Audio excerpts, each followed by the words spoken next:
그리스도인의 정체성. 이 정체성은 에릭 에릭슨이 말한 거로서 아이덴티. 이 말씀 우리가 잘 경청해 보기를 바랍니다. 영국의 시인 T.S. 엘리엇은 속이 텅 빈 인간이라는 시를 썼는데 내용이 다음과 같습니다. 지옥과 같은 어둠 속에서 궁핍한 삶을 영위하는 현대인은 지푸라기 속에 허수아비. 한국만 해도 도농의 비율이 거의 9대1? 아마도 빠르면 5년 10년 내에 시골의 인구는 거의 다 사라질 것입니다. 놀랍게도 우리나라 부산이 500만은 안 되는가 모르겠지만 부산의 인구가 차후에 빠르면 5년 10년 후에 인천이 부산을 능가한다는 거예요. 도시는 자꾸 모여요. 여러분 새벽에 전철을 한번 타보세요. 7시 8시에는 막 밀려드는 막 사람들이 해가지고 숨을 못 쉴 정도예요. 왜 그들은 그렇게 하루를 바삐 가며 마치 쫓겨가는 삶을 삽니까? 달려가고 뛰어가고 넘어지고 사빠지고. 많은 사람들이 무엇을 위해서 그렇게 살아갑니까?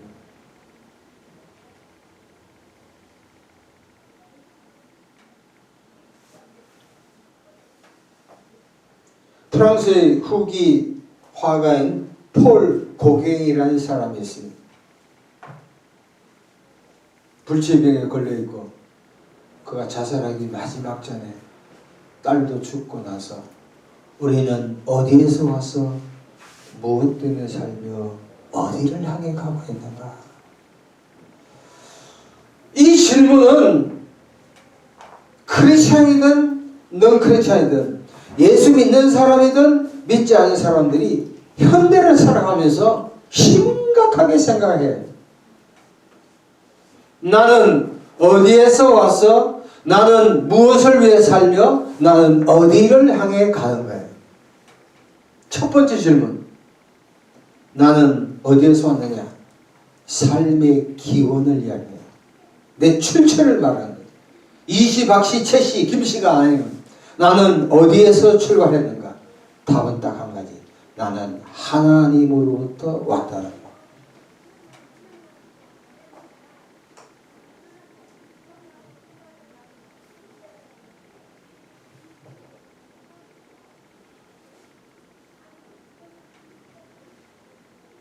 인간의 출생에 대해서 두 가지 견해가 있습니다. 첫 번째는 진화론이 있어요. 두 번째는 창조론이에요. 진화론은 뭐냐면 다윈이 종의 기원에서 인생은 아주 작은 미생물 아메바로부터 출발해가지고 인간이 된 거예요. 진화됐다는 거예요. 이볼루션.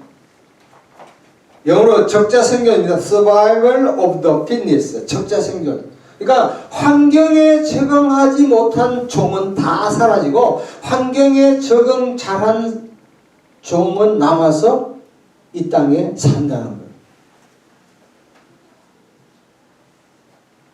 그렇다면 사람은 원숭이하고 거의 이 진이 비슷하네요. 그럼 원숭이가 사람으로 진화될 수 있습니까? No. Absolutely 아니에요. 진화는 아니라는 거예요. 반면에 성경에서는 창조론을 이야기하면 창세기 1장 1절부터 2장에 이르기까지 창세기 1장 1절에 In the beginning God created the world. 태초에 하나님이 천지를 창조했다고. 하나님은 선언하십니다. 진화가 아니에요. 무에서 유를 만들었다. 특별히 창세기 1장 26, 27절에는 하나님께서 자기의 형상과 자기의 모양으로 인간을 만들었다고 그래요.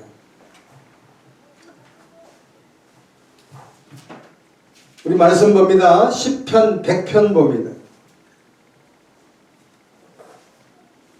시편 100편 3절 4절 제가 봉독합니다. 여호와가 우리 하나님이신 줄 너희는 알지어다. 그는 우리를 지으시니 우리는 그의 것이니 그의 백성이여 그의 기르신 양이로다.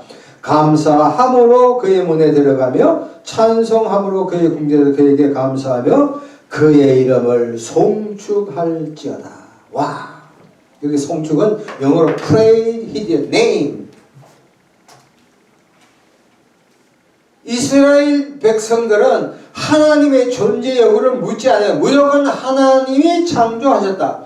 하나님이 우리를 기르셨다. 우리를 낳으셨다. 우리를 인도하셨다. 이 모든 세상은 하나님의 섭리 가운데 이루었다 이야기합니다.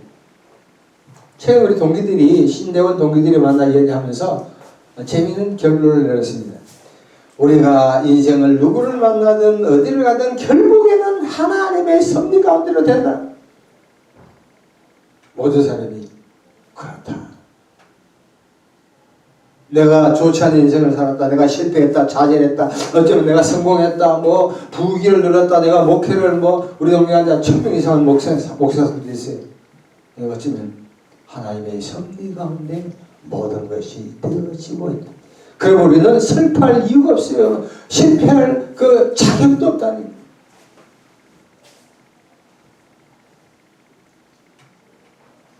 다시 한번 정리합니다. 나는 어디서 왔느냐? 갑자기 떨어진 게 아니에요. 하나님으로부터 왔다는 게 하나님이에요.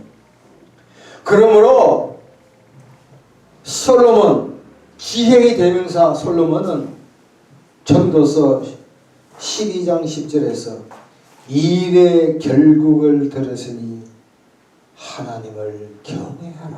와. 그렇습니다. 우리가 학생이든 주부든 회사원이든 군대에 있든 정치를 하든 전부 다 이 모든 것이 하나님께 영광 돌리기 위해서 해야 될 줄로 믿습니다. 네. 자, 두 번째 질문입니다. 나는 무엇을 위하여 사는가요? 무엇을 삶의 목적이에요. 목적. 굉장히 중요해요. 나는 무엇을 위해서 살아가느냐?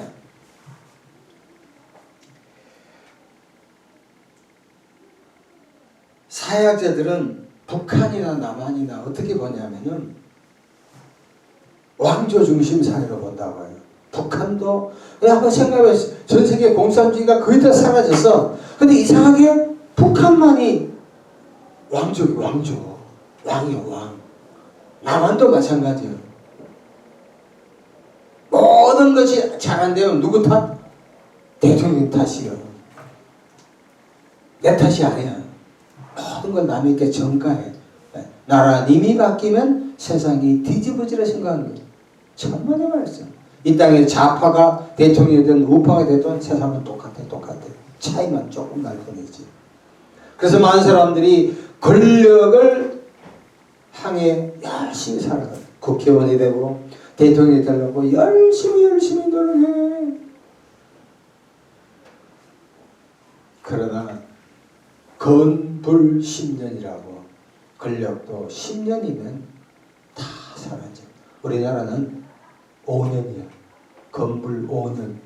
5년 되면 지금 잘 나간 사람들이 그 다음에는 아마 감옥에 있을 수도 있어요. 그토록 하기 힘든 대통령도 5년만 지나면 내가 감옥에 가느냐 안 가느냐. 권력은 무상한 것입니다. 어떤 사람은 미모 이쁜 거. 아이고. 남자도 요새 미모를 성형외과를 가보니까 남자들도 미용 엄청나게 신경 써요. 특별히 여자들은 더 하죠. 근데 여자들은 30, 40, 50, 60 되면 얼굴이 쭈그러들어가지고 아무리 뜯어고지도 않는 미모도 사라져요. 또 많은 사람들은 지위, 포지션, 내가 한 자리 해야 되겠다. 장관이 돼야 돼. 근데 참 내 친구들 통해서 들어보면 장관 했던 사람, 국회의원 했던 사람은 계속 하지 못하잖아요. 그 공허감은 말할 수 없대요. 새로운 정권이 바뀌면 전화 오느냐 안 오느냐 여기에서 달려있거든. 마지막으로 재산이에요. 재산. 자본주의, 우리는 자본주의 사회에 살잖아요. 재산이면 모든 것이 되리라 생각해요. 지금 앞으로 내년 말까지만, 내년 하반기만 하더라도 지금 미국이 계속적인 금리 약 4 내지 4.5% 거의 5% 육박할 거라고. 이자율이 높아지면 지금 가계, 기업의 부채가 지금 심각합니다. 저번 정권 때 20대, 30대들이 무리하게 연끌족이 주식에 투자하고 비트코인에 투자하고 아파트를 무리하게 샀다가 이자율이 올라가지고 지금 이자 원금 갚기에 헉헉거려.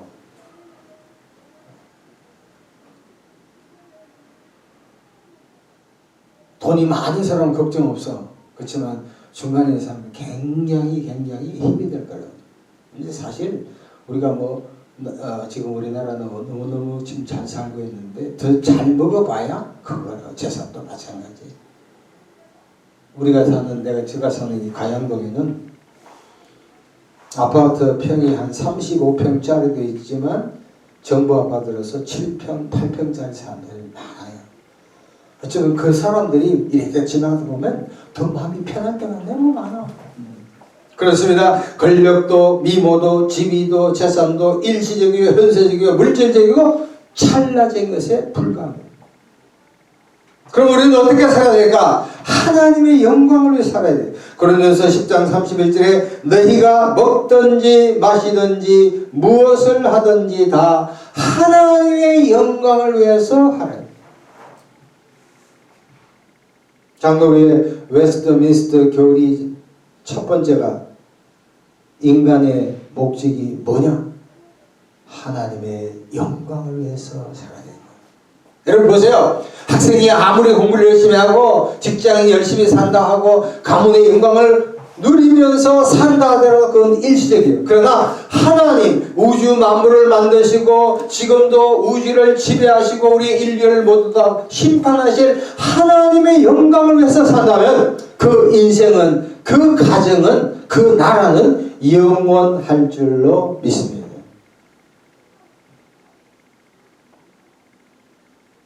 성경에 보면 예수님 당시에 헤롯 왕이 있습니다. 야고보를 죽였죠. 술거자. 근데 성경에 보면 이런 말을 합니다. 사도행전에 헤롯이 하나님께 영광을 돌리지 않으므로 총 벌레가 와서 왕을 죽였대요. 무서운 말이에요. 권력이든 지위든 명예든 미모든 재산이든 우리가 하나님의 영광을 위해서 살지 않는다면, 하나님을 기쁘시게 한 삶이 아니라면, 자기 배만 하고 자기를 위해서 산다면 하나님 그걸 전혀 중요하게 여기지 않는 거예요. 권력도 명예도 지위도 다 사라질 거라고. 하나님의 영광을 위해서 살아야 돼요. 하나님의 뜻을 위해서 살아야 돼요. 예수님을 보세요. 예수님 땅에 사시면서 끊임없이 하나님과 교제하면서 자기의 뜻, 자기의 영광이 아닌 하나님의 뜻을 알고 하나님이 십자가에 못 박혀 죽은 그 뜻을 이루기 위해서 십자가에 못 박혀 주셔서 모든 인류의 죄를 용서하신 줄로 믿습니다.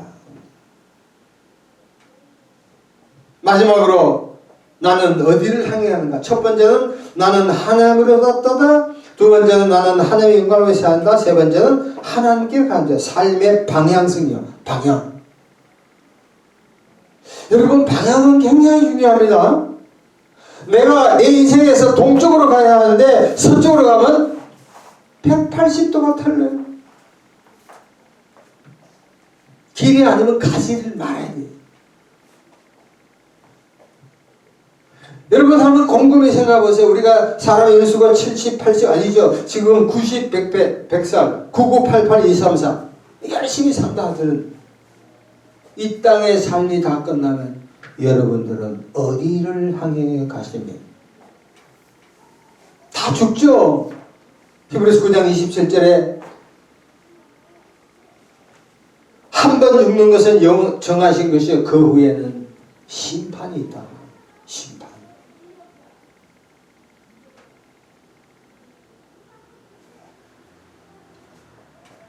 예수를 믿으면 천국에 가지만 예수를 믿지 않으면 지옥에 갈 수밖에 없습니다. 성경은 분명하게 얘기합니다.